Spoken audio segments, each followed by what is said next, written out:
వేకువ జామున మెలకువగలిగెను, చీకటి రెక్కలు విరిగి కరిగెను.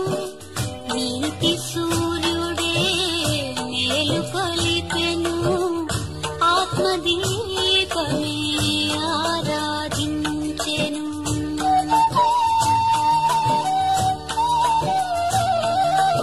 కనుల కన్నీరు తుడిచివేసెను, మనసున వేదన తీరిపోయెను.